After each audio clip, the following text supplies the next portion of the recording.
Hello hello dear dear friends. Friends. என்னடா hello dear ஃப்ரெண்ட்ஸே ரொம்ப லோவாக டல்லாக இருக்கான்னு பார்க்குறீங்களா? ஆமாங்க, கண்டிப்பாக இது எங்களுக்கு ரொம்பவே கஷ்டமான பதிவு தான். என்னன்னு பார்த்தீங்கன்னா, கிறிஸ்மஸ் அன்னைக்கு நைட் வந்து பார்த்தீங்கன்னா, நல்லா என்ஜாய் பண்ணிட்டு செலிப்ரேஷன் பண்ணிட்டு கிறிஸ்மஸ் வீடியோஸ்லாம் வந்து பார்த்துருப்பீங்க. எந்த வருஷமும் இல்லாம இந்த வருஷம் கிறிஸ்மஸ் வந்து நாங்க ரொம்ப ஜாலியா செலிப்ரேட் பண்ணோம். மார்னிங் ஃபேமிலியோட சர்ச்சுக்கு போயிட்டு வந்தோம். அப்புறம் எங்களால முடிஞ்ச ஒரு தானம் மாதிரிலாம் கூட குடுத்தோம். ரொம்ப நல்லா ஜாலியா தான் போயிட்டு இருந்துச்சு. ஆனா வந்து கிறிஸ்மஸ் நாள் அதுவுமா இப்படி ஒரு இன்சிடென்ட் இப்படி ஒரு இதாகும்னு நாங்க நெனச்சு கூட பார்க்கல. உண்மையாலுமே எங்களுக்கு ரொம்ப கஷ்டமா இருக்கு. கடவுள் வந்து ஓரளவுக்கு தான் ஒரு கஷ்டத்த குடுக்கணும். ஆனா எங்களுக்கு வந்து சோதனை மேல சோதனை சொல்லவே முடியல. அவ்ளோ கஷ்டமா இருக்கு. என்னன்னா, எங்களுடைய ஐஃபோன் என்னம்மா 13 ப்ரோ மேக்ஸா? 13 ப்ரோ. ஆ 13 ப்ரோ வந்து மிஸ் ஆயிடுச்சு. அது ஒரு ஜஸ்ட் ஒரு 5 மினிட்ஸ் முன்னாடி தான் ஒரு டர்னிங்ல வளைஞ்சு போம்போது எங்கேயோ கீழ பாக்கெட்லேருந்து கீழ விழுந்திருக்கு.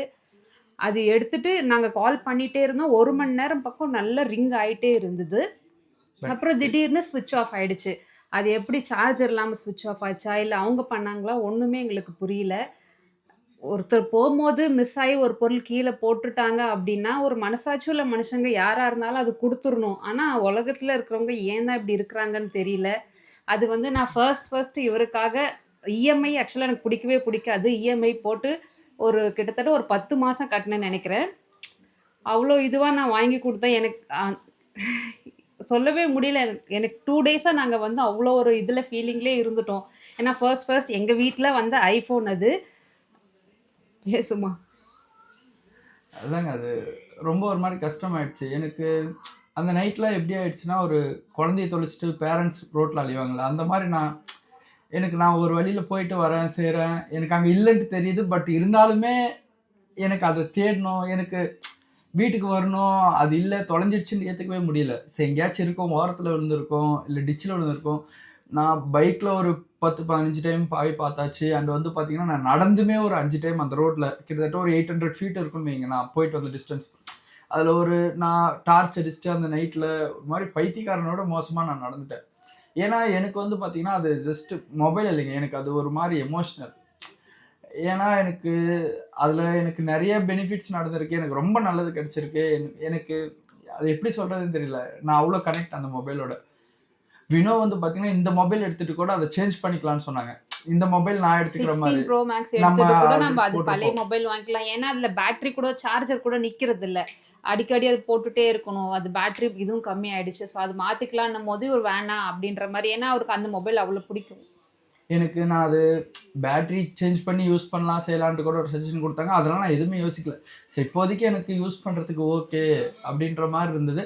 ஸோ அந்த மொபைலை எக்ஸ்சேஞ்ச் பண்ணவும் எனக்கு மனசு இல்லை, அது மாற்றவும் மனசு இல்லை. அப்புறமா நான் இன்னொரு வார்த்தை கூட சொன்னேன். இன்கேஸ் நான் புது மொபைல் எடுக்கிற மாதிரி இருந்தாலுமே அதை நான் வித்துட்டு எடுக்க மாட்டேன். இவங்க சொன்னாங்க எக்ஸ்சேஞ்ச் கூட நம்ம பண்ணிக்கலாம் வேணா இன்னொரு 1 or 2 monthsல அப்படின்னாங்க. விற்கலாம் வேண்டாம், அது இருக்கட்டும். இருந்தாலுமே நான் அது வேற ஏதாச்சும் நான் எடுக்கணும்னா புதுசாக எடுத்துக்கிறேன். எனக்கு எதுவும் வித்தது இல்லை, அந்த மாதிரி எனக்கு பழக்கம் இல்லை. எக்ஸ்சேஞ்ச்ல போட மாட்டாங்க. அவங்களே வச்சுக்குவாங்க அந்த மொபைல்ஸ் யூஸ் பண்ண அது சும்மாவே இருந்தாலுமே என் கூட இருக்கணும். அந்த அளவுக்கு ஒரு மாதிரி கனெக்ட் ஆகும்போது செய்யும்போது அது ரொம்ப ஒரு மாதிரி அந்த மார்னிங் இருந்து 9 o'clock வரைக்கும் இருந்த சந்தோஷம் எல்லாமே ஒரு செகண்ட்ல உடஞ்சிருச்சு. என்னோட ஃபேமிலி செகண்ட்ல அப்படியே போயிடுச்சு. எங்க ஃபேமிலி அவ்வளோ ஹாப்பி. எங்க அத்தாலாம் அவ்வளோ ஹாப்பி. ஏன்னா ஃபேமிலியோட சர்ச்சுக்கு ஃபர்ஸ்ட் டைம் போனோம். அந்த வீடியோஸ் கூட லாஸ்டா போட்டிருப்போம். அவ்வளோ இதுவா இருந்தோம். எப்படி சொல்றதுன்னு தெரியலைங்க. கண்டிப்பா ஒரு சிலர் இருப்பாங்க. எல்லாரையும் நம்ம சொல்ல முடியாது. ஒரு சிலர் இருப்பாங்க. இந்த மொபைல் அடிக்ட், மொபைலை ஒரு மாதிரி ரொம்ப ரொம்ப பார்த்து இந்த குழந்தை மாதிரி யூஸ் பண்ணுறது, அதை ஒரு மாதிரி ப்ரொடெக்ட் பண்ணுறது செய்கிறது. குழந்தைங்க எப்படி அழுதா அவங்களுக்கு சாப்பாடு விட்டுறது செய்கிறதுன்ற மாதிரி நான் மொபைலில் சார்ஜ் கம்மியாகவே விட மாட்டேன். ஒரு 20% 30% வந்தால் உடனே சார்ஜர் போட்டுருவேன். அண்ட் இப்போ வந்து பார்த்தீங்கன்னா இந்த சார்ஜர் வந்து பார்த்தீங்கன்னா தனியாக விழுந்திருக்கு. இதெல்லாம் பார்க்கும்போது ஒரு மாதிரி பார்த்தீங்கன்னா ரொம்ப கஷ்டமாக இருக்குது. ஏன்னா இது எப்பயுமே நான் ரெஸ்ட் விட்டதில்லை. ஸோ இது இப்போ ஒரு 2 நாளாக தான் ரெஸ்ட்டில் இருக்குன்னு நினச்சிக்கோங்களேன். ஸோ எப்பயுமே நான் சார்ஜ் கனெக்ட் பண்ணுவேன், யூஸ் பண்ணிகிட்டே இருப்பேன். என்னோடய ஏர்பட்ஸ் எங்கேயோ ஒரு இடத்துல விழுந்திருக்கு. இந்த மொபைலை நான் இன்னும் கனெக்ட் பண்ணல. அதெல்லாம் ஒரு மாதிரி பார்க்கும்போது சரி, நான் இவங்ககிட்ட காட்டிக்க முடியாது. ஏன்னா ஆல்ரெடி இவங்க ஃபீல்டில் இருக்காங்க. ஸோ நம்மளும் வந்து பார்த்திங்கன்னா ஒரு மாதிரி டவுனாக இருந்தால் அது வீட்டில் ஒரு மாதிரி ரொம்ப கஷ்டப்படுவாங்கன்னு சொல்லிட்டு எதையும் நான் காட்டிக்கல, செஞ்சுக்கல. அதுவும் இல்லாமல் நம்மளுக்கு வந்து பார்த்தீங்கன்னா இப்போ கண்டினியூஸாகவே அடிமேல் அடி விழுந்துட்டே இருக்கு. 2 வருஷமா எப்படி சொல்றது? வெளிய எங்கள பார்க்குறவங்களுக்கு இந்த அவுட்லுக் எல்லாம் பார்த்தா, அவங்களுக்கு என்னப்பா 2 பேரும் வேலை செய்றாங்க அப்படின்ற மாரிலாம் சொல்றாங்க. எங்க காது படிய சொல்றாங்க. பட் எங்க கஷ்டத்த நாங்க யார்கிட்டயும் காமிச்சிக்கிறதில்ல, சொல்லிக்கிறதும் இல்ல. எங்களுக்குள்ளேயே வச்சுக்குவோம். அது வந்து அந்த கடவுள்கிட்ட குடுத்துருவோம். அவங்க பார்த்துக்குவாரு. அவரு பார்த்துக்குவாரு. அப்படின்னு இன்னொன்னு சொல்லி. வந்து பார்த்தீங்கன்னா, நம்ம மொபைல் காணாம போனதுக்கு எஸ்டர்டே நைட் தான் வந்து பார்த்தீங்கன்னா, கம்ப்ளைண்ட்ட ரைஸ் பண்ணிட்டு வந்தோம். ஏன்னா, அதுக்கு முன்னாடி தெரிஞ்சவங்க மூலியமா எஸ்பி ஆஃபீஸ்ல சொல்லி அத ட்ராக் பண்றதுக்கு, செய்றதுக்கு பார்த்துட்டு இருந்தோம். ஸோ எதுக்கும் நம்ம லோக்கல் ஸ்டேஷன்ல ஒரு கம்ப்ளைண்ட் குடுத்து வச்சிடலான்ட்டு, லோக்கல் ஸ்டேஷன்ல நேத்து போய் கம்ப்ளைண்ட் குடுத்து வச்சுட்டு வந்திருக்கோம். ஸோ அவங்க அந்த மொபைல் ஆன் ஆகணும். ஆன் ஆன உடனே நம்ம இந்த IMEI நம்பர் இதெல்லாம் போட்டு ட்ராக் பண்ணலாம். கண்டிப்பா அவங்களுக்கு ரெக்கவர் பண்ணி தரோன்னு சொல்லியிருக்காங்க. பண்ணிக்கலாம். ஒண்ணும் இஷ்யூ இல்ல. இதுக்கு முன்னாடி இந்த மாரி கேஸஸ் பார்த்துருக்கோம்னு சொல்லியிருக்காங்க. அந்த ஹோப் இருக்கு. இன்னொன்னு என்னன்னா, நம்ம போட்ட எஃபோர்ட் கண்டிப்பா வேஸ்ட் ஆகாதுன்னு நாங்க நம்புறோம். நான் எல்லா கஷ்டப்பட்டு விஷயத்தையும் அதான் வாங்குனோம். ஏன்னா 10 மாசம் இஎம்ஐ நான் கட்டினேன். அதுக்கான விலை வினோதா எனக்கு தான் கட்டுனாங்க. தெரியும். தெரியல எங்க கஷ்டம் வீண் போகாது. அந்த மொபைல் எங்களுக்கு கிடைச்சிரும்னு நம்புறோம். பார்க்கலாம்.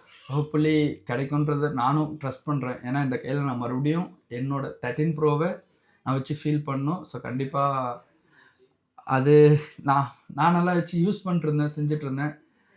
இப்ப யாரு எங்க தூக்கி போட்டுருக்காங்க, எப்படி வச்சிருக்காங்க, அத ஏதாவது பிரிச்சு வச்சிருக்காங்களா?